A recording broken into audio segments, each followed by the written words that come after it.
এত এত কলার পাতা কেটে কী হলো, দুনিয়ার কলার পাতাগুলো পড়ে থাকলো, সবাই থালে ভাত খেলো আর এক গাদা বাসন একটু করলো, আর বাসনগুলো ধোয়ার বেলায় কেউ নাম নাই, সব খেয়ে দিয়ে নিজের নিজের কেটে পড়লো।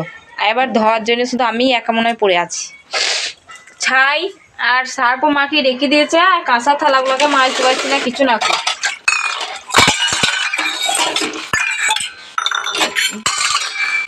ছড়ি ফেলে দিতে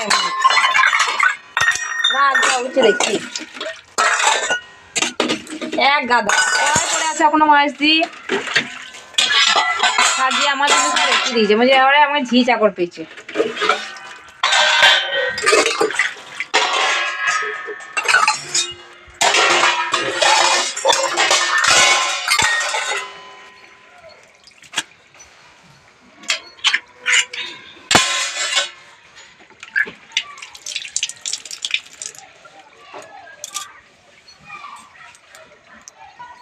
আমি পারবো না বাসন, আমিও এরকম পালাবো, দেখতে লাগবো।